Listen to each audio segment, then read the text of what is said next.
In the spring of 2021, 52-year-old Texas resident Karen Davis got married, and then after the ceremony and after the honeymoon, she went through the process of changing her last name from Davis to McBride to match her husband's last name. After the change was done, the last step was to get a new driver's license with the new name on it. So Karen emailed the local DMV, or Department of Motor Vehicles, to set up a time for her to come in and make the change to her license. But after she sent that email, the local DMV immediately emailed Karen back, and they told her that they could not help her with this request until she resolved an issue. Now, they didn't specify what this issue was. However, they very cryptically said it had something to do with the state of Oklahoma.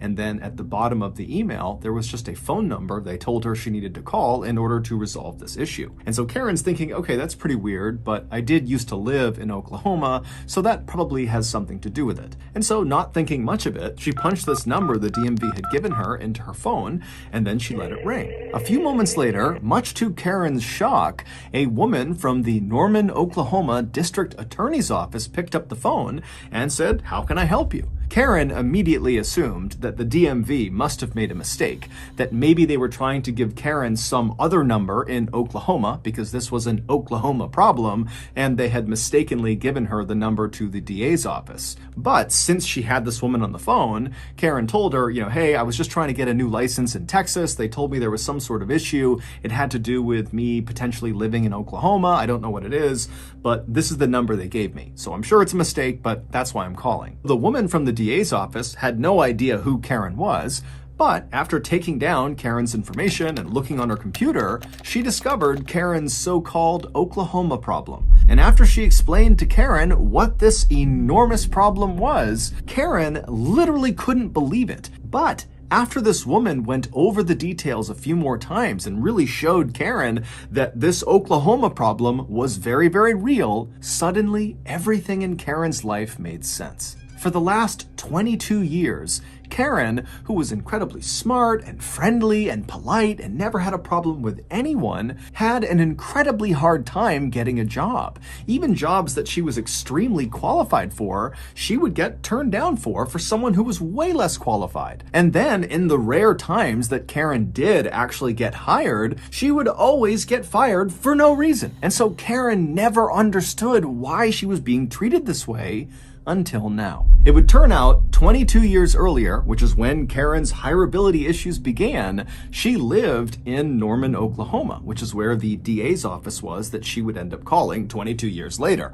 And when she was living in Norman, she lived with a roommate. And this roommate was this nice young man who had a couple of young kids. And one weekend, he went to the local movie store called Movie Place, and he rented the hit 90s movie, Sabrina the Teenage Witch, to watch with his kids. And after he was done watching this movie, he didn't return the VHS tape of Sabrina the Teenage Witch back to Movie Place. Now, normally when this happened, the movie store would just hit the card holder with lots of late fees, which was actually great for the movie store. They made lots and lots of money on individual people that just forgot to return their movies.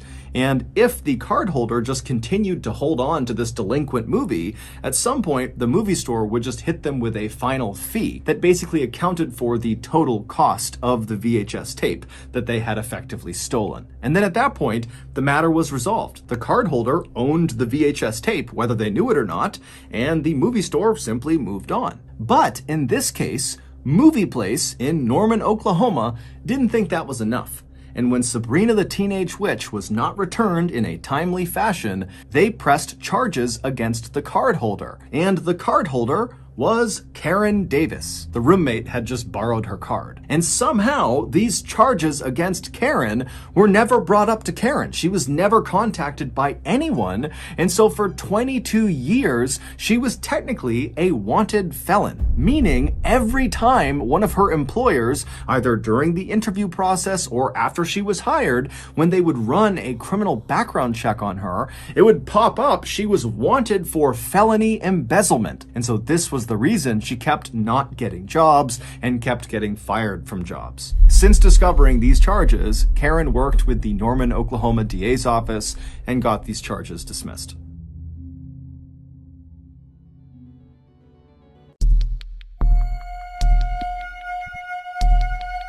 In the early evening hours of December 24th, 2011, so Christmas Eve, 26-year-old Zazel Preston sat on her bed in her little apartment in Anaheim, California, and wrapped Christmas gifts for her children. Laying next to her was her newest addition to the family, her third child, a 7-week-old little boy.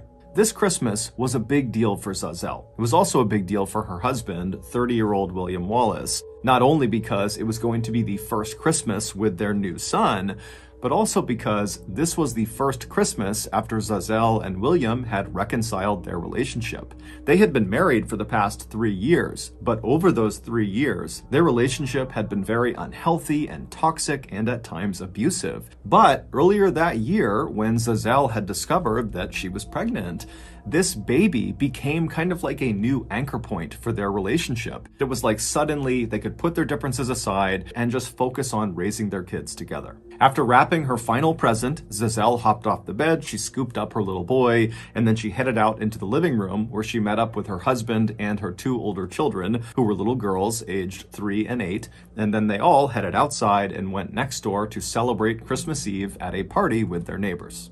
Early the next morning, so on Christmas Day, Zazel's 2 oldest children, the 2 girls, they got up early and they rushed out of their bedrooms and they ran down the hallway into the living room where their parents were waiting for them on the couch along with their baby brother. The living room was completely decked out with Christmas decorations that the family had put up over the past couple of weeks. The Christmas tree was in the corner with bright multicolored lights and ornaments all over it. There were wreaths on the wall and other string lights around the top of the room. And then over their fireplace were all of their stockings nailed up, stuffed with goodies. The little girls squealed with delight and ran around the couch and took up spots right underneath the Christmas tree, and they grabbed their first present and they turned and looked at their parents on the couch, and they saw their dad kind of give them a nod of approval, which meant, okay, you can start opening your gifts. And so the girls happily began tearing into the festive wrapping, and then after each of them had their brand new toy in hand, they turned around reflexively to show their parents. And so William, he sees the toys and he says, "Oh, they're so great, guys." And then when the girls, they look at their mother and they show her the toys, she doesn't even react. She completely ignores them.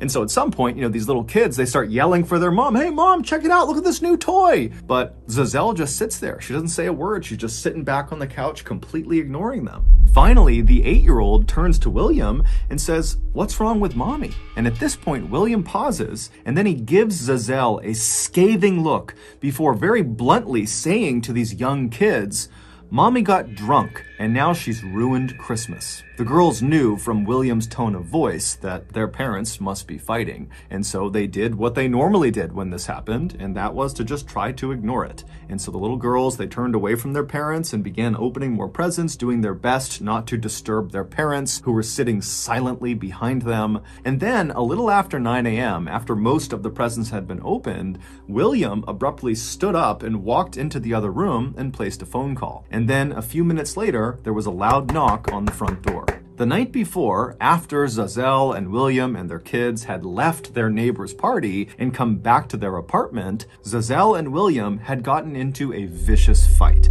And by the time the kids had all gone to bed, the fight between the parents had become very physical. Neighbors would recall late at night on Christmas Eve hearing this very loud commotion coming from Zazel and William's apartment. And at some point, apparently Zazel had tried to run out of the apartment, but William had chased after her and hauled her back inside. The sounds coming from their apartment would eventually stop somewhere in the wee hours of Christmas Day. And then as the sun came up on Christmas Day, Zazel and William had made their way to the couch, and they were sitting there with their 7-week-old baby, waiting for their 2 oldest to wake up and come open presents. Except when their 2 little girls came out of their bedrooms and bombed into the living room to begin celebrating, only William was alive. Zazel had been beaten to death by William. And after he had beaten her to death the night before, he had dragged her into the living room, set her up on the couch to make it look like she was sitting, and then put sunglasses on her eyes in order to trick the children. And so all morning, as this 3-year-old and 8-year-old are opening these gifts and turning and showing their mother with excitement, she was dead the whole time. But at around 9 a.m., William realized his charade was not going to last because his kids were really keyed in to there being something wrong with with their mother. And so that was when he got up and he called 911 and he told them that his wife had gotten drunk and fallen into a glass coffee table, and so she was hurt. And so a little bit later, the police and paramedics, they arrive, they go inside, and right away they can tell William is lying to them. There's more to this story than they're being told. And so ultimately, William would be convicted of second-degree murder, and he would be sentenced to 15 years to life in prison. As for Zazelle's 3 children, they are now being looked after by her parents.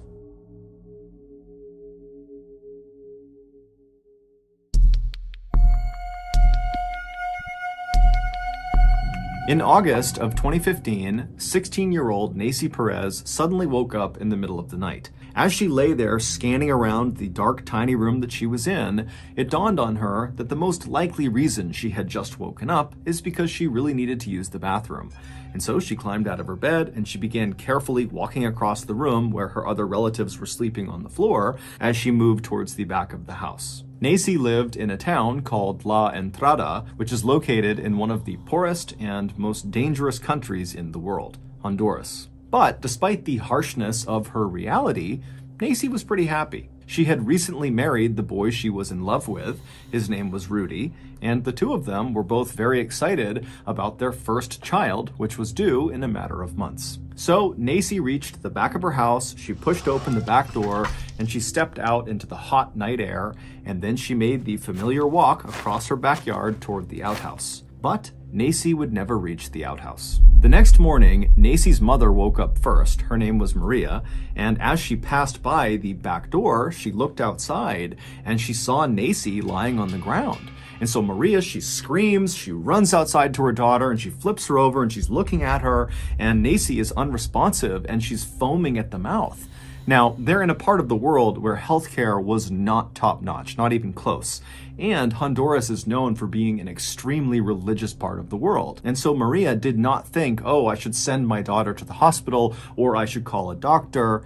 Instead, Maria and the rest of Nacy's family, who had all streamed outside because of the commotion, they decided to call a priest to perform an exorcism because the belief was Nacy must be possessed with demons. And so a priest was hailed to the residence, and the priest would perform an exorcism on Nacy, but it wouldn't do anything. And so at that point, Maria and the rest of Nacy's family would take Nacy, who was still totally unresponsive and foaming, to the local hospital. But by that point, it was too late. Nacy was dead. When Nacy's family asked the doctors what happened to her, they said they didn't know. And so heartbroken and confused, Maria and the rest of Nacy's family brought Nacy back home. They had an ad hoc memorial service, and then they buried her. The following day, Nacy's husband, Rudy, who was totally distraught because he has not only lost his wife, he's also lost his unborn child. He got up early and he just had to go to the cemetery to be with his wife. And so he made his way over to the local cemetery and he found his wife's gravesite. Nacy had not been buried under the earth. Instead, she had been placed into a coffin, and that coffin had been slid into this big hollowed out cement block that was as big as a coffin. And then once the coffin was slid inside, they walled up the opening. So basically her gravesite was this kind of freestanding big cement block. And so Rudy finds Nacy's cement block and he goes up right next to it and he leans up against it and he begins to quietly sob. But just seconds later, he would hear something in that cemetery that would cause him to go completely silent, stand up, and sprint away. The day before, approximately 1 or 2 hours after Nacy's coffin was slid inside of that cement tomb and walled up, Nacy woke up. She was never dead. It's unclear what originally caused Nacy to collapse outside of her house on the way to the outhouse, but the two leading theories are, 1, she had a severe panic attack caused by a nearby gunshot, or 2, she had a severe episode of cataplexy. Cataplexy is the sudden, uncontrollable loss of muscle function, often brought on by very strong emotions. A mild case could be just having your knees buckle for a second. A severe case, which is what they believe could have happened to Nacy, would result in basically complete paralysis. But whatever the case was, the doctors at the hospital got it wrong. When Nacy was brought to them, she was not dead. And so when she woke up inside of her coffin that was encased in cement, she began shrieking and trying to pound up against the inside of these tight walls that were pressed up against her. And at some point, she even managed to force her hands up near her head, and she shattered the glass window that sat in her coffin that looked right down at her face. She broke the glass, but it didn't help her at all because, again, it's just cement on the other side. And so glass shards fell into her mouth and into her eyes. And so she stayed like that, screaming and trying to fight her way out for over 24 hours, trying to get anybody's attention. But nobody heard her. Until her husband, Rudy, he leaned up against her tomb and he put his ear right up against the cement and began to cry. And that's when he heard through the cement the sound of his wife calling out for help. Rudy instantly ran and got help, and he and his family came back and they broke open the side of this tomb and they pulled Nacy's coffin out. And even though she was now unresponsive, she had a faint heartbeat. And so they rushed her to the hospital, but by the time she got there, she really had died. Nacy had finally just run out of oxygen, likely within minutes of her husband finally hearing her screams. So that's going to do it. If you got something out of today's episode and you haven't done this already, please invite the like button to come to the zoo with you and then cover them in honey and push them into the bear enclosure.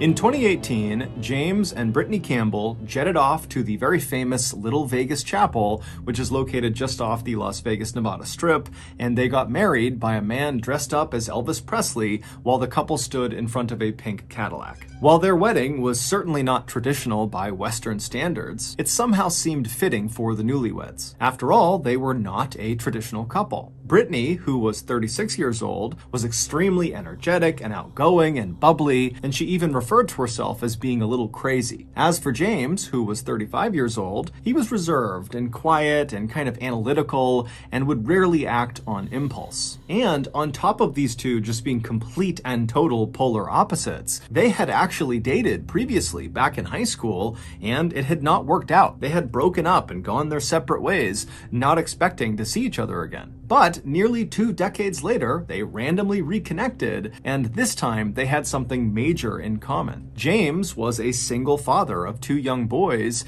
and he was desperately looking for a partner to not only share his life with, but someone who would come in and help him raise his kids. As for Brittany, she too was single, and she really wanted to be a mother. And so the timing of their reunion was perfect. A year after the wedding, James, who was serving in the US Navy, was given orders to spend a couple of years working out of a naval base in Hawaii. So the family of 4, along with their little cat named Mr. Franklin, packed up all of their things and left the mainland of the United States, and they landed in Honolulu, which is the capital of Hawaii. The family would move into a modest 2-story home located just a couple of minutes drive away from the airport. The house was located at the end of a cul-de-sac in this very quiet and safe neighborhood that really didn't look like the type of neighborhood you would expect to see on a beautiful Hawaiian island. It really just kind of looked like typical American suburbs with all these cookie-cutter 2-story houses right up next to each other on either sides of the road, and out front everyone's got a white picket fence. But for the Campbells, who had never lived in Hawaii before and were used to living on mainland America, it was actually kind of nice to move into this neighborhood and have it look kind of familiar. And so before long, the Campbell family loved their new Hawaii house. That is, until they learned their house had a dark secret. It all started in June of 2019, so not long after the Campbells had moved to Hawaii. Brittany, she had to go into the garage to get something. Now, their garage was attached on the left side of their house if you were looking at their house from the street, and there was a door on the first floor of the house that led into the garage. And so Brittany, she walked across the first floor, she opened that door in the house, she went into the garage, she flipped on the light switch, and what she saw all over the garage made no sense to her. They still had a bunch of moving boxes that they had not unpacked since they'd only been in Hawaii for a matter of weeks. And so all these unopened boxes, they had just kind of stacked up inside of the garage. But when Brittany had turned the lights on and looked into the garage, she saw nearly all of those boxes had been toppled over, and lots of the contents inside of of these boxes had spilled out onto the ground, but even more bizarrely, it looked like it wasn't totally haphazard. It looked like someone had intentionally kind of sifted through the boxes and taken out random objects and put them into strange piles that didn't make any sense. The objects were not alike, or they had taken the objects and kind of stood them up in these strange arrangements, almost like they were being laid out for a garage sale. And so Brittany immediately just turns around and she leaves the garage. She goes to the other side of the house and she gets her husband. She brings James back and he looks inside. He's just as shocked as she is. And the two of them immediately just go into the garage and begin looking through all of the stuff to see if anything is missing. Now, it was pretty difficult to tell if something had been stolen, but they did have some valuable stuff that was in those boxes that had been pulled out and was lying on the ground, and that wasn't missing. And so that was a pretty good indication to James and Brittany that this wasn't a robbery. And so the only other thing they could think of would be that their two young sons must have come in here and been goofing around and pulled the boxes over, and so this is their doing. But when the parents confronted the two young sons, they said they didn't do it. Brittany believed them, but James didn't necessarily. He thought they could be lying about it, and if they were telling the truth, then, maybe one of their pets had gotten into the garage and caused all this chaos. They had purchased a dog when they got to Hawaii, so they had a cat and a dog. And so James was just being very dismissive of this whole garage incident and not taking seriously the fact that Brittany was really spooked by this. But regardless of how the family members felt about the garage incident, they all just kind of moved on because there really wasn't anything to do except pick the garage up and continue on. About a week after the garage incident, Brittany was home alone one morning getting ready. She was sitting in the master bedroom in front of her mirror and she was applying eyeliner and she had a YouTube video playing some makeup tutorials. And as she's applying the makeup, she suddenly hears the front door downstairs slam shut. She almost pokes her eye out with her eyeliner. She's so startled by the sound of it. And she immediately pauses her YouTube video and she calls out for James and her sons, believing they must be home and somebody slammed the door. But when she calls out, she gets no response. Now, immediately, Brittany is going through all of these different rationalizations like, okay, maybe James and the boys opened the door, they got something or put something in the house, they slammed it and they left. And so that's why they didn't hear me call their name.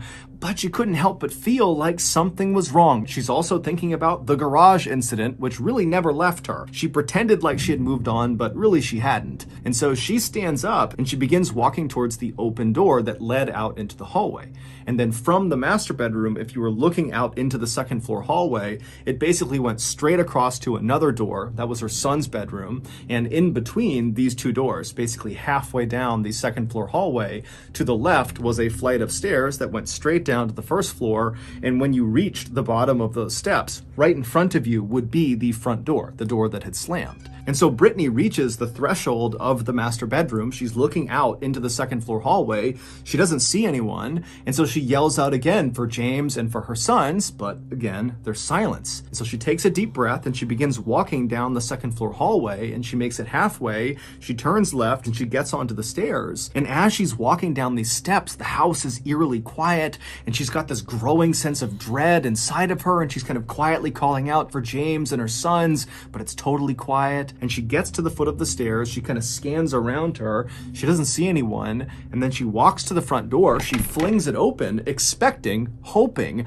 to see James's car in the driveway or just see some indication that her husband or her sons had been there or were there. But when she opened that door, James's car was not there. There was no sign of anybody in the area. It was just her. And so with her heart racing, she shut the door, she locked it, and then she walked all around the first floor, checking every window, checking every door, making sure everything was locked. She went upstairs. She did the same thing, checking every room, every closet. There was no one in the house with her. She was sure of it. And so she went back to her room thinking to herself, what do I make of that? How do I reconcile the fact that I clearly heard the front door slam, but no one's here? And so Brittany would eventually leave the house and go about her day. And then that evening, she would come back home and her husband and her sons would be there. And at some point, she would bring up the slamming door to her husband to get a sense of, could that have been him? And he would tell her that no, he had not come by the house that day, so that could not have been him. But he assured his wife, don't worry, you probably just unlocked the door and a draft came through and slammed the door. You got nothing to worry about. But Brittany would tell her husband that that was just not possible, that she always shut the door. She always shut and locked the door. So the idea that she had forgotten to lock it and had left it partially ajar enough to the point that a draft could slam it the way it did, it just didn't make any sense. But just like the garage incident, James was very dismissive and just told his wife, "You're being super paranoid. You have nothing to worry about. It's just a door. Don't worry about it." But this really upset Brittany, and she got mad at James, and before long the two were just totally fighting about it. And by the time they actually laid their heads down on their pillows that night, they weren't even speaking. And so the couple that night, they fall asleep angrily, and then in the middle of the night, Brittany wakes up suddenly. She doesn't know why she's woken up, but she's kind of looking around the room. It's totally silent, and she's trying to get her bearings. And as she's sitting there, she hears downstairs, not a slamming door, but the sound of a door opening and then shutting. Immediately, she is on heightened alert. And instead of doing anything, she just kind of leans forward and listens really intently to make sure she really heard what she thought she just heard. And as she's sitting there listening, she can hear again another door downstairs, a different door, opening and then shutting. And at this point, she begins to panic. She reaches over, she shakes James awake, and she tells him, "I can hear someone opening and shutting doors downstairs." Now, James was not remotely thrilled to be having this conversation. He was still mad at his wife for being so paranoid about the door earlier, and so to be woken up in the middle of the night to his wife freaking out about more doors being open and shut, he was just really upset. And so he sits up, he's totally annoyed, and he's not ready to really take seriously anything Brittany is saying, and Brittany's picking up on this. And so finally she just says, "James, did you lock the front door before you went to bed?" And so James is like, "Yes, I locked the front door. I'm telling you, you're hearing things. There's nothing going on in this house." But Brittany was not convinced, and she says, "You know what? You can think nothing's going on, but I'm going downstairs to make sure no one is in this house." And so Brittany would get out of her bed, she'd walk over to the open door that led into the second floor hallway, and as soon as she looked out, she didn't see anything, she didn't hear anything, and so very slowly she began walking down the second floor hallway until she reached the top of the stairs. And at that point, she turned and looked downstairs into the pitch black first floor. She was terrified, but she knew she had to go down there to make sure her family was safe. And so down the stairs she went, and when she got to the bottom of the stairs, she saw right away the front door was unlocked. Brittany's thinking, why would my husband tell me he locked the door if it's not locked? And so then Brittany's thinking, okay, my sons must have gotten out of bed and they must have unlocked the door. That's what I'm hearing. I'm hearing these doors opening and shutting because my sons are down here somewhere and they're the ones causing all this noise. And so Brittany kind of felt relieved for a second because this seemed like what must be going on. But after locking the front door and then searching the whole first floor, she didn't find her sons. And then when she went upstairs again and went into her boys' room, she found both of them were fast asleep in their beds. And when she shook them awake, they showed no sign of having been awake recently. They were totally groggy and could not have been running around the house just minutes earlier. And so now Brittany is terrified. She tucks her boys back in and she tells them, everything's fine. But then she hustles back over to the master bedroom with her husband and she tells James, "The front door was unlocked and our sons were fast asleep. It couldn't have been them." But James continues to be very dismissive, telling his wife, "You are totally overreacting. You're being paranoid. You're just hearing the sound of those doors because you're scared. There isn't any doors slamming in the house." And as he's saying this, their back sliding door downstairs that led to their backyard suddenly slammed open and then slammed shut. And as soon as this happened, James, who had been so dismissive and totally skeptical, he instantly changed. And he looked at his wife and he said, "You stay right here." And he jumped out of his bed and he ran out of the bedroom. A few minutes later, he would come back into the master bedroom and he would tell his wife that, the back door, it was unlocked, but it was shut. "I'm sure you just forgot to lock it. And the same draft that is opening and shutting doors, probably opened and shut the back door too. So we got nothing to worry about. The house is locked right now. Let's just get in bed and go to sleep." And at this, Brittany is incredulous. And she says to her husband, "You gotta be kidding me. There is something weird happening in our house. Doors are opening and shutting. We had that thing with the garage. You can't act like nothing is happening." And this, in turn, turned into a big fight. And so before long, the parents weren't even talking about who opened and shut the doors downstairs. They were just fighting with each other. And then eventually, they were just so tired that they gave up and they both went to sleep. For the next few weeks, nothing happened inside of the house. Brittany, though, continued to obsess over who or what had been causing those doors to open and shut, and then also, what happened in the garage, what caused all that stuff to fall out and wind up in these strange arrangements. Meanwhile, James continued to be unbelievably dismissive and did not want to talk about the potential for something strange happening in their house. But something strange would happen to just James without Brittany around, and that would be the first time that he would get really spooked.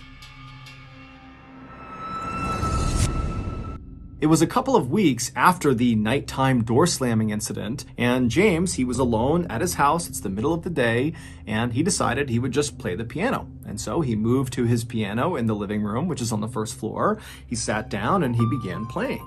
And then after a little while, he started to feel like he was being watched. And it got to the point where it was so uncomfortable, he had to stop playing and actually look around and make sure he really was alone. And when he did that, he noticed out the window to his right, which led into the side yard, that there was clearly a figure standing in the window outside looking in with its arms down. But there was a curtain over the window, and so all he could see was this shadow figure standing at the window. And so James is immediately startled, and as soon as he reacted to this figure, the figure suddenly starts moving towards the back of the house. And so James, he gets up and he rushes over to another window that looked into the backyard, and he looks outside, and there's no one there. And then he goes back to the window he originally saw the figure in. He opens it up. There's no one there. And so James would ultimately tell himself that, okay, that must have just been some nosy neighbor that heard the music. They came over and they noticed that maybe I saw them and they ran off before I could see them. And so that's what it was.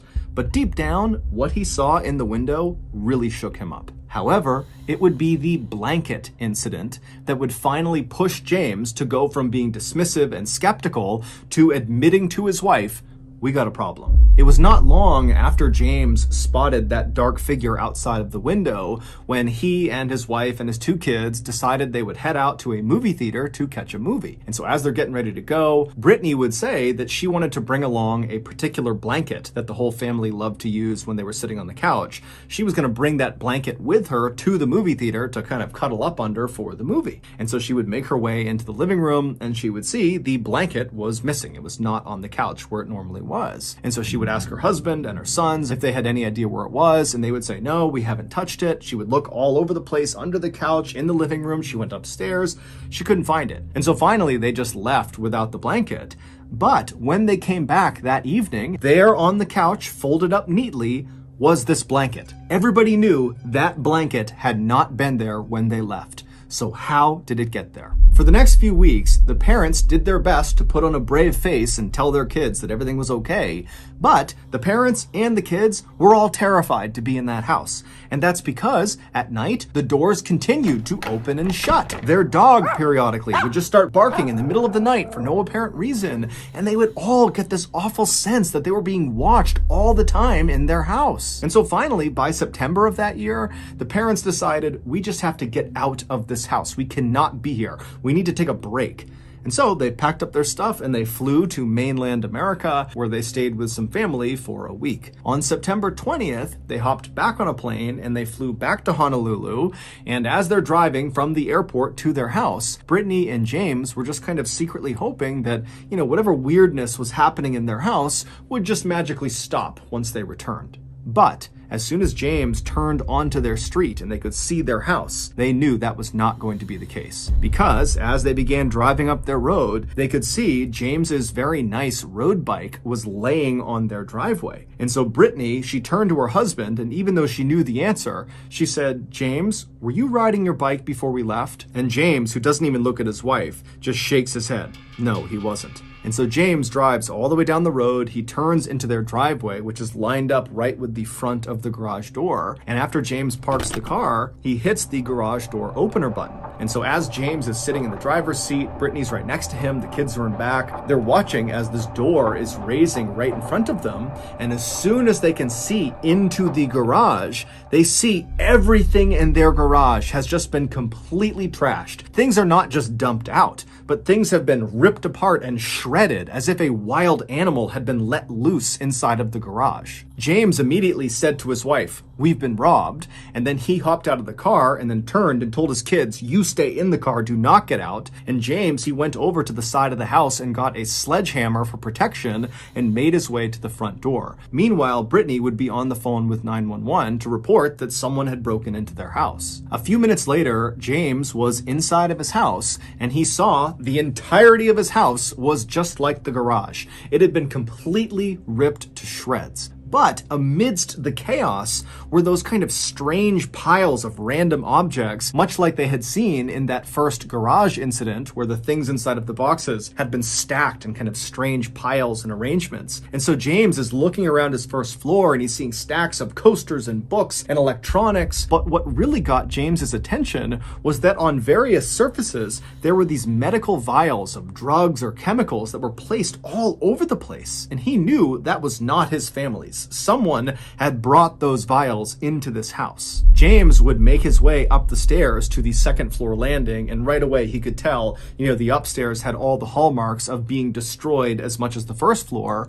But when he went left and went into his boys' room, he saw that room was pristine. In fact, it had been cleaned. The boys' laundry was neatly folded on one side of the room, their beds were perfectly made with military precision, and all of their toys and different things that were normally all over the floor were neatly put away in the places they should go. And so James would turn around and leave his boys' room in absolute astonishment, and he would walk across the second floor hallway into the master bedroom. And what he would find in there would make an already terrible situation much, much worse. The master bedroom was destroyed like the majority of the house and garage, except the top of their bed was not covered in junk. Instead, on their bed was this towel that had been neatly laid out, almost like a tablecloth. And laying on this towel, neatly spaced apart, kind of perfectly arranged, were a bunch of knives. And then next to the knives, still on the towel, was a laptop that the Campbell family owned, but they didn't use it.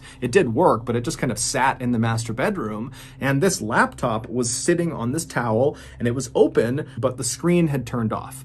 And so by this point, Brittany had come upstairs. And so Brittany and James, they walk over in horror to this layout on their bed, and they click the keys on the keyboard of their laptop, and it illuminates the screen and shows whatever was being worked on last. And it's this long, long Word document that neither of them made. They scrolled to the top of this document, and the document was titled The Omnivore Trials, and then below that it said, A Rehabilitation for Rat-like People. And then below that, the entire document was kind of like a diary. It was a whole bunch of observations about so-called specimens, and these specimens were very clearly the Campbell family. And these observations made about the Campbell family were very intimate. In fact, the only way to garner these observations were if you were watching the Campbell family right up close, almost on an hourly basis for days, weeks, months at a time. These observations ranged from what time the Campbell family liked to watch TV to what James and Brittany talked about behind closed doors in their bedroom, including their struggle to have a child, something they were not talking about to their family.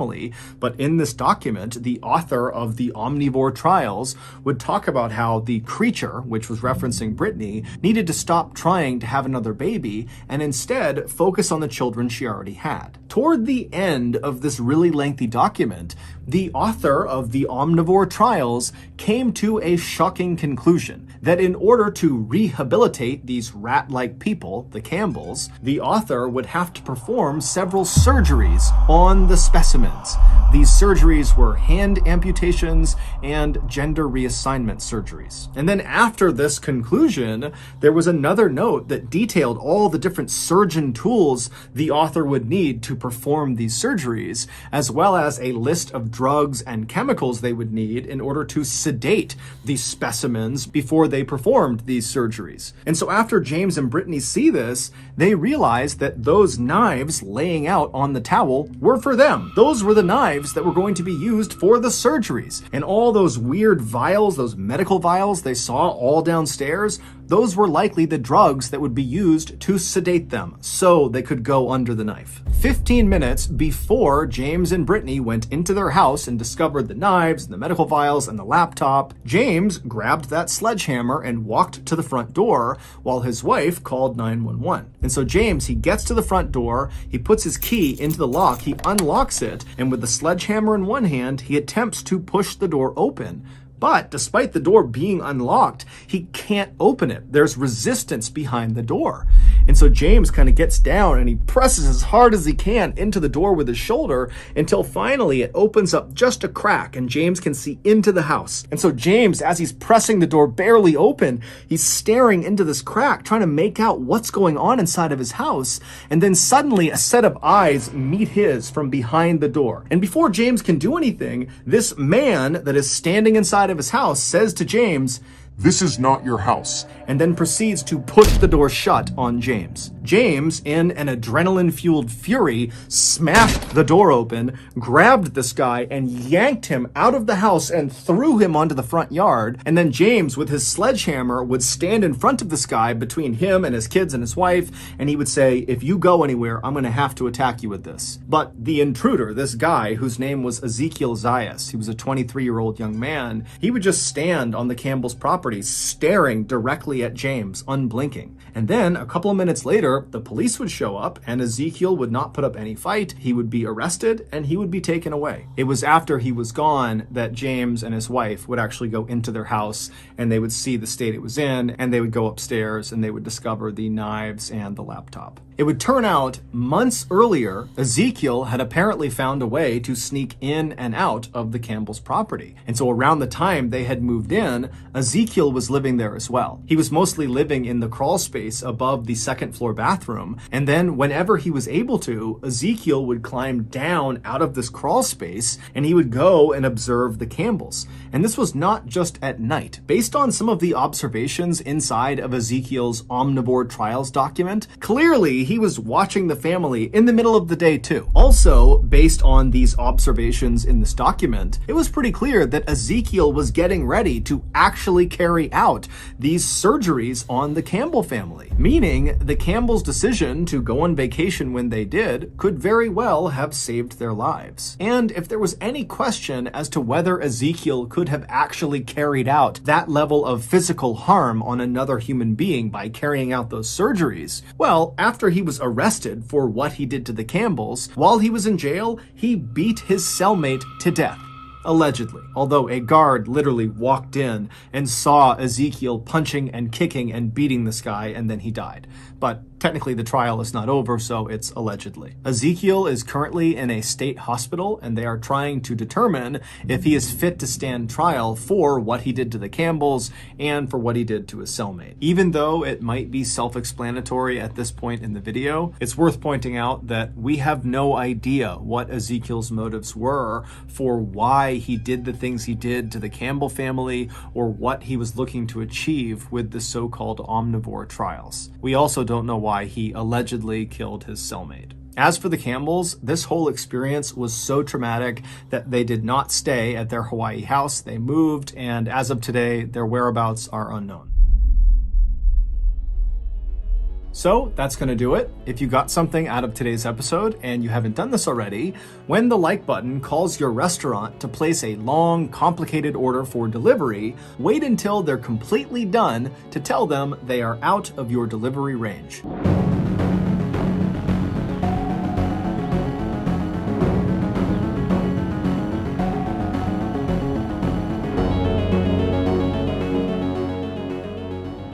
The crime that would eventually put Timothy Evans on death row was horrific, but when you take a look at Timothy Evans's past, it's not really a shocker that his life played out the way that it did. Before Timothy was even born in 1924 in the southern end of Wales, his father had abandoned him and his siblings and his mother. And because Timothy's mother made almost no money, when Timothy was born, he was effectively born into poverty. As a young child, Timothy really struggled to learn how to speak properly, and then in school, he just really struggled to keep up with his peers. To make matters worse, when Timothy was 8 years old, he contracted tuberculosis of the skin on the underside of his right foot. This condition is not necessarily fatal, but it causes these large, painful blisters that take a really long time to go away, even with treatment.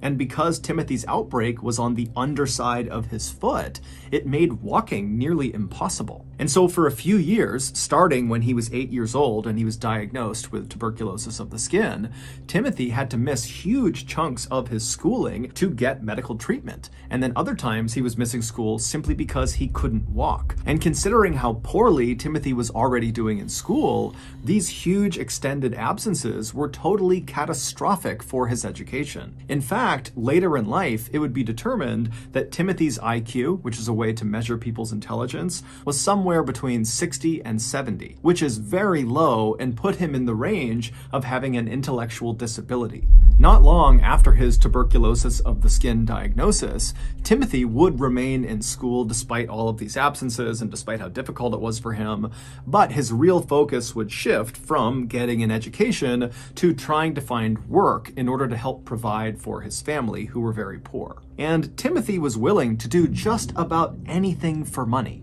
For example, when he was only 13 years old, he became a coal miner, one of the most dangerous jobs on the planet at the time and still today. But despite Timothy's willingness to do these really challenging jobs that often paid very little, he would always eventually get fired, or he just would not get the job in the first place. He would be rejected. And always it was because either one, he had a flare-up of his tuberculosis on his foot, which made it impossible to walk, and so he couldn't go to and from his job, and so he'd be let go, or it would be because of his illiteracy, and the job just could not take someone in that could not read, write, or really even speak very well. Or in some cases, like when Timothy tried to join the military when he was 18 years old, and World War II was raging and all of his peers are going off to fight the war, well, when he tried to enlist, the military said, we can't take you because you are illiterate and because of your foot. This constant cycle of rejection and embarrassment really made Timothy quite cynical. He felt like he just didn't belong anywhere. And so at some point, perhaps as a coping mechanism, Timothy began to lie. He'd make up tall tales about the adventures he'd been on and all the influential people he knew and the superhuman skills he possessed. Now, most people who knew Timothy didn't believe any of the stories he told, but every now and again, some people actually did. And for Timothy, that little sliver of respect he would get in that moment, even though it was built on a lie, on an illusion, it was incredible for him. He didn't get that anywhere else in his life, and so he kind of became addicted to telling these lies. Fast forward to 1947, Timothy was 23 years old, and he was still living with his family, who had left Wales and had moved to London, and they were living in a very, very poor and dangerous neighborhood. At the time, Timothy had managed to get a job as a delivery driver and had yet to be fired from it, and on one of his daily routes around the city, he wound up meeting an 18-year-old girl named Beryl Thorley, who he really took a liking to. Now, according to people who knew Beryl, she apparently, like Timothy, had a very low IQ. And so Beryl and Timothy, they meet on one of Timothy's routes, and they immediately hit it off and they start dating. And by the end of that year, they were married. They initially lived inside of Timothy's family's apartment, but when Beryl became pregnant in early 1948, she and Timothy pooled what little money they had, and they got an apartment of their own. Their new apartment was terrible. It was tiny, it was dirty, it was located in an even more dangerous neighborhood than where Timothy's family lived, but it was good enough for them, at least at first. Once Beryl gave birth to their daughter, Geraldine, suddenly their cramped living quarters seemed impossibly small for a family of 3. And they were already extremely tight on money, and now adding a baby to the mix, they really just did not have enough money to survive. Timothy immediately tried picking up extra work wherever he could, but once again, his illiteracy and his foot, or a combination of the two, held him back. And so it wasn't long before the couple was forced to start taking out these awful high-interest loans, that they knew they would never be able to pay back. So they are permanently saddled with debt. They know it. And these loans are only enough to barely get by. This is not enough to move out. This is only enough to stay in their squalid and awful conditions. And so as their debt piled up in conjunction with all the stresses of being new parents and living in this really cramped space, it wasn't long before Beryl and Timothy's marriage just totally started to erode. It started with daily arguing over one of their many hardships, but it quickly escalated to full-blown physical confrontation that often was so loud that passerby outside in the very busy street would hear, coming from the third floor, Timothy and Beryl screaming and yelling and punching each other, to the point where people outside literally stopped and just looked up, wondering what was going on up there. As Timothy's world seemed to just kind of crumble all around him, he at first turned to a coping mechanism he had used for most of his life, and that was just to lie about his current situation. He would tell people who would listen that he and his wife and his kid were doing great and everything was fine. But, behind closed doors, that wasn't true at all, and so that coping mechanism really didn't do a lot for him. And so Timothy eventually turned to alcohol to cope with his misery. But the alcohol would only make the situation worse because it was yet another thing for his wife to be mad at him about, and he was depressed all the time, and it was eating away at their non-existent budget to pay for all this alcohol. And so Timothy would turn to yet another source for comfort, but it would be a very unlikely source of comfort.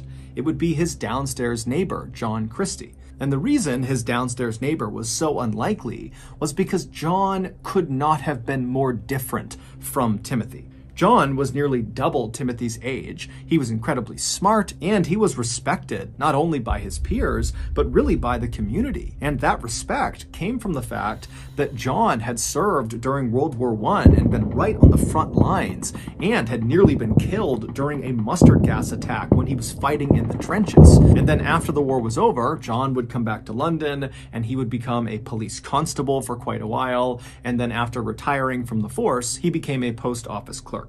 But despite John and Timothy's vast differences, there was one thing they had in common: marital problems. John and his wife Ethel had gotten married back in 1920, so 4 years before Timothy had even been born. But at some point early on in their marriage, the couple had split up. They didn't get divorced, but they separated and they lived totally apart for a while. But in 1934, the couple would finally reconcile, and that's when they moved into the ground floor apartment of the apartment building that Timothy and Beryl would move into years later. So, years later, when John is sitting in his apartment and he can hear coming from the third floor, like everybody else in the general vicinity, the sound of Timothy and Beryl fighting like crazy up in their apartment, John decided, with his experience with reconciling with his wife, that he ought to reach out to that young man, Timothy, and offer him some advice, or at the very least, be a friendly sounding board. And so John would eventually strike up a conversation with Timothy one day when they were passing each other,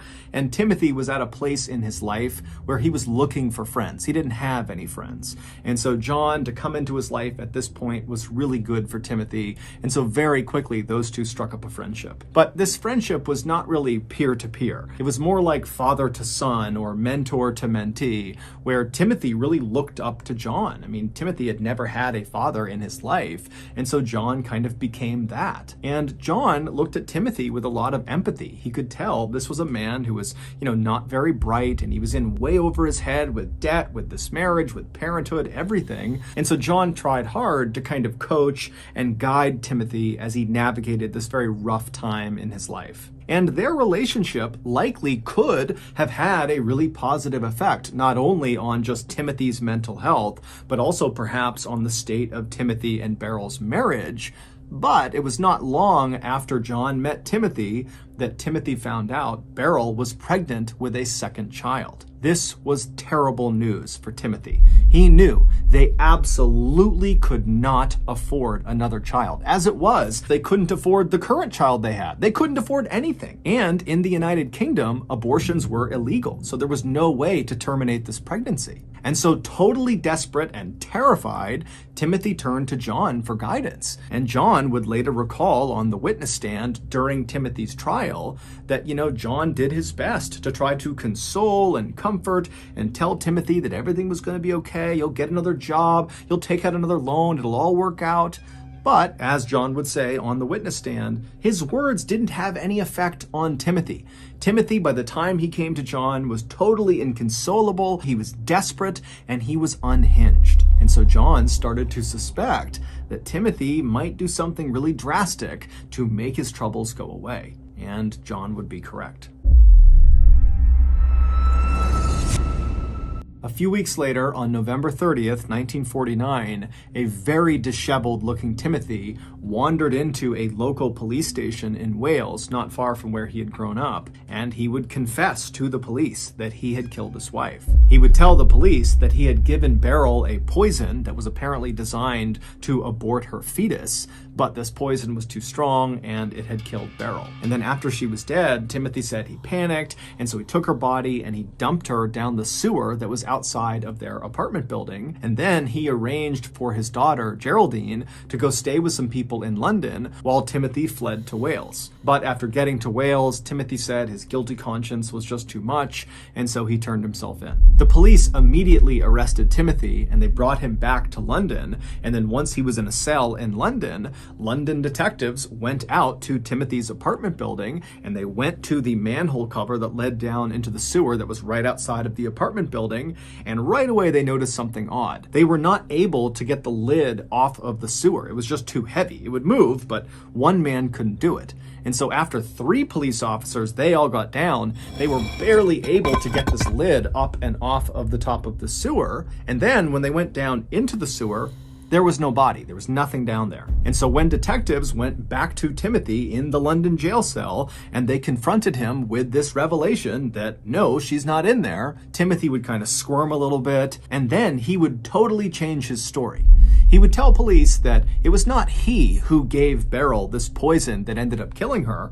It was his friend and mentor and father-like figure in his life, John Christie. Timothy also told police that he left his daughter, Geraldine, in the care of John. Police are skeptical of Timothy, but because there's a child involved, they just immediately take his story at face value and they rush back to the apartment building and they knock on John's door, and John opens the door and he's standing there with his wife Ethel, and he's totally shocked at these accusations that have been lodged against him by who he thought was a very close friend of his. And John and Ethel would tell police that not only did they have no clue what happened to Beryl, but Geraldine had never been in their care. And so the police are immediately very concerned for Geraldine's well-being. Who has Geraldine? Where is she? But while they were there, they just did a thorough search of John and Ethel's property to make sure they weren't lying. And then after searching their property, there was nothing inside. But when police left John and Ethel's apartment and began searching the outside of the property, an area that they had briefly searched when they were there earlier, looking in the sewer, but now they're doing a much more thorough search. And during this thorough search, they find this shed that was located in the backyard of this big apartment building, and inside of this shed, wrapped in blankets, are the bodies of Beryl and her 13-month-old daughter, Geraldine. They had both been strangled to death. After processing the crime scene, the police went back to the jail where Timothy was being held, and they would tell him what they discovered at the property, and Timothy had a very muted response to it. And then when one of the detectives asked Timothy point blank, "Are you responsible for both your wife and your daughter's deaths?" Timothy would say yes. And then during a follow-on interrogation, Timothy would confess that he had been in a heated argument with his wife over money, and at some point during this fight, which got very physical, he strangled Beryl to death. And then 2 days later, he strangled his daughter to death. And then after dumping their bodies in that shed outside, he fled to Wales. Timothy would actually recant that final confession, but it really didn't matter because when he went to trial a little over a month later, the jury just did not believe that Timothy did not do it. And so very quickly, they convicted him of murder and they sentenced him to death. Just 3 months after his conviction, so on March 9th, 1950, Timothy would find himself sitting inside of the so-called condemned suite at Pentonville Prison in London. He was shackled to this table with guards sitting on either side of him in this very small cell, and then right next to him was this wall that kind of ran down the side of the cell, and on the other side of that wall was the execution chamber. And so as Timothy would have been sitting at this table, suddenly the cell door that led into the holding area would have flung open. The execution team would have rushed in and grabbed Timothy and stood him up before he could run or fight back. And then before he knew it, he'd be pushed over to the door that went through that wall into the execution chamber. Once that door was open, Timothy only would have had maybe a couple of seconds to take in what he saw. And it would have been this pale green square room with a noose dangling down from the ceiling, and right below it was an obvious mechanical trap door. And off to the side of the room was a lever that the executioner would actually pull to open up that floor and send the prisoner falling down into the pit below. And so Timothy, he would have taken this in just for a second. His heart would have been racing, and before long he would have been standing on this trap door. The noose would have come down, they would have tightened it to his neck, a bag would have been placed over his head, all the guards would have pushed to the walls, and then before Timothy could even say or do anything, the lever was pulled and he dropped down into a 12-foot deep brick-lined pit where he would dangle by his neck until he died. This gruesome ending should have been the end of an already very gruesome story, but it wasn't. Not even close. 3 years after Timothy's execution, a man named Beresford Brown moved into the same ground floor apartment that John Christie and Ethel had shared. John had moved out just a couple of days earlier. And so Beresford, he moves into this apartment. It's totally dirty. It's not well kept. And so Beresford decides that he's going to fix the place up. And the first thing he's going to do is he's going to tear down all of the old wallpaper in the kitchen and replace it. And so he goes into the kitchen, he starts tearing down the wallpaper, he makes his way into the kitchen pantry, he starts pulling the wallpaper down in there, and at some point when he pulls one strip of paper all the way to the ground, he sees towards the bottom of this wall inside of his pantry where there are no shelves over it, behind the wallpaper, there is obviously a door, just a small door. It almost looks like the entrance to a crawl space. And so Beresford is totally intrigued, why would there be this door behind the wallpaper in the pantry? And so he rips off the remaining wallpaper over this little door. He finds the handle and he forces it open. And what he sees inside of that little room would haunt him for the rest of his life. 3 years and 4 months earlier, when Timothy discovered that his wife Beryl was pregnant with their second child, Timothy really did go to his friend John for guidance. However, this is where the story takes a turn.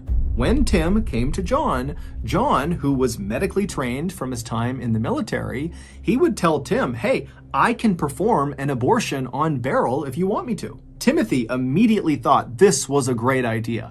And so totally relieved, thinking his problems are now all solved, he left John's apartment and ran upstairs to his own. He told Beryl about how John could perform this procedure for them. Did she want to do it? And Beryl said, yeah, let's do it. Now, we don't know exactly what happened next, but the running theory is that sometime in November of 1949, Beryl and Geraldine left their apartment on the 3rd floor and went down to the 1st floor, John's apartment, and when they got there, it was just John. John's wife Ethel, she was gone for the day. As for Timothy, he also was not present for this procedure, but he likely knew it was happening. So Beryl and Geraldine, they walk inside of John's apartment, and pretty quickly, Beryl finds a place, or maybe John finds a place to put Geraldine in the apartment where she's safe. And then John ushers Beryl over to this chair. It's like his makeshift medical chair, and he tells her to have a seat. So she sits down, and John goes over and gets this device. And now this device, it looks like a glass jar filled with clear liquid, and then poking out of either side of it are these black, thin, hollow tubes that come out and connect at this kind of makeshift mouthpiece. And so John, he walks over with this device, and he hands the mouthpiece portion of this device to Beryl, and he says, here, put this on your mouth and start breathing it in. There's a gas I produce that kind of numbs the pain as I do this procedure to you. And so Beryl did as she was told. She took this mouthpiece and she put it over her mouth and her nose, and she began breathing deeply. And as she did that, John grabbed a chemical and he began slowly pouring it into the glass jar where these tubes were coming out of. And as he did that, a white gas began to form above the liquid inside of the jar, and there was a cover over the top of this jar. So the gas was trapped inside of this jar. And as Beryl is taking these big breaths through those tubes, she's sucking that gas into her lungs. And very quickly, as she's breathing on this apparatus, she didn't start feeling numb. She just passed out completely. However, this was John's plan all along. That device he made her put on her face, that was only designed to make people pass out. It was not to numb any pain. John was not medically trained. He was not performing abortions out of his apartment. He was a serial killer. So with Beryl now unconscious in front of him, John did the same thing he did to the other two women he had lured into his trap and whose bodies were now buried in his backyard. He began having his way with Beryl. And at some point during this assault, Beryl woke up and began trying to fight off John, but he overpowered her and he strangled her to death. And then after she was dead, John just walked into the other room where Geraldine was, and he used a shirt tie and he wrapped it around Geraldine's neck and he strangled her to death. And then after that, he put the mother and daughter together in some sheets and he put them out in the shed in the backyard. Later, when Timothy came to John's apartment to see how the procedure had gone on his wife, John would tell Timothy that, sorry, it didn't work out and your wife is dead. Don't worry, I'll look after your daughter and make sure she's taken care of. You need to flee London and go to Wales now. And so Timothy, without really asking any questions, would do as he was told and he would flee to Wales. But a little while later, when he tried to check in with John about how his daughter was doing, because he had no idea where she was or who she was with, John would just not let Timothy see her. And so Timothy eventually, just feeling racked with guilt about this whole situation, he went to police. And critically, when he spoke to police, he lied about what happened. He wanted to protect his friend John, who he looked at as a father figure, as a mentor, as a close friend. And so he said, I killed my wife. And so this is why Timothy got the location of his wife's body wrong, because he didn't know. He just guessed the sewer. And so that explains why when they got over to the sewer, not only was it empty, but it seemed totally impossible that anybody could have lifted this manhole cover on their own. It was too heavy. Then, after police discovered Beryl and Geraldine's body, and they went back to the London jail and told Timothy, that was the first time he found out what had happened to his daughter. Because to that point, Tim really did believe that John had just been taking care of Geraldine, or John had handed off his child to somebody else who was taking care of Geraldine. But either way, Geraldine was okay. So he's just been told she's not okay, she's dead as well. His whole family is gone. And so Tim was almost certainly in shock. And so he's sitting there with that sort of muted response as detectives are asking him, are you responsible for your wife and your child's death? And so Tim would say yes, but it's unclear if Tim actually understood their question or if he understood the implications of their question. He might have just been saying, I feel guilty about the fact that my family is dead, not that he literally killed both his wife and daughter. But when Tim finally kind of snapped out of it and really began trying to tell the truth that John was responsible, nobody believed him because his credibility was totally destroyed, because the first thing he did when he went to police was lie about what happened. And when police dug into Timothy's history a little bit, they saw he was a compulsive liar. Everybody said, oh, Timothy tells tall tales, that's just what he does. And making things even worse for Timothy was the fact that he had a very clear motive for why he might harm his family. He was under crippling debt, and his relationship with his wife was incredibly toxic and often became physical, and there were lots of witnesses to that. During Timothy's trial, despite the fact that Timothy and his lawyers tried everything they could to point the finger at John Christie, saying, no, he's the guy responsible, because John was constantly on the witness stand and had this impeccable resume as this war hero and this police constable, and he was well respected and he was well spoken and he was smart, the jury completely believed him. He was the epitome of credible, whereas Timothy was the opposite. And so it was largely John, the real killer's testimony that actually put Timothy, the innocent man, on death row. Also, the police totally botched the investigation from the beginning, because the police went into the investigation already completely convinced that Timothy was guilty. This was an open and shut case, and us gathering evidence and doing all this didn't really matter because Timothy was the guy. And so because the police were so focused on Timothy, they were blind to really obvious things all around them. For example, during their several searches of the apartment complex, both inside and out, a dog ran into the backyard and actually dug up one of the skeletons from one of those two women that John had killed years earlier and buried out there. And so a human skull and a human leg bone were visible outside as police are walking around. John was able to grab the skull and chuck it next door into a burned out building, but the leg bone was literally propped up against the side of the backyard in plain view. Nobody caught it. The police are also believed to have coerced Timothy into signing his final confession, where he says, "I not only killed my wife, but I also killed my daughter." There's even some speculation that the police literally signed it for him, that they forged the entire document. And so Timothy gets hauled off and executed. Meanwhile, John, the real killer, just keeps on killing. He would murder at least 4 more women, including his wife, Ethel, using the same technique, the gas machine followed by strangulation. And it was during the time that he killed these last 4 victims that we know about that John became increasingly turned on by death itself. And so that was why he stuffed his wife's body right underneath the floorboards in his kitchen, and he stuffed those other 3 women inside of that tiny little room behind that secret door in the pantry, so that all day long as he was in his apartment, it constantly smelled of decomposing flesh. After Beresford Brown opened that secret door in the kitchen pantry and discovered those 3 women's bodies smashed inside of there, he would tell the police, and then 10 days later, on March 31st, 1953, John Christie would be found and arrested. He would confess to killing all 8 victims, but the police only had enough evidence to charge him with 1 murder, and that was the murder of his wife, Ethel. But he was found guilty of that, and it was enough to warrant a death sentence. On July 15th of that year, at about 9 a.m., John Christie found himself sitting in the same condemned suite at Pentonville Prison that Timothy Evans had been sitting in 3.5 years earlier. Then, moments later, the door behind John opened up. The same execution team that killed Timothy Evans came inside, they grabbed John, they hoisted him up, they moved him over to the door that led into the execution chamber. The door flung open and John got his first look at the gallows.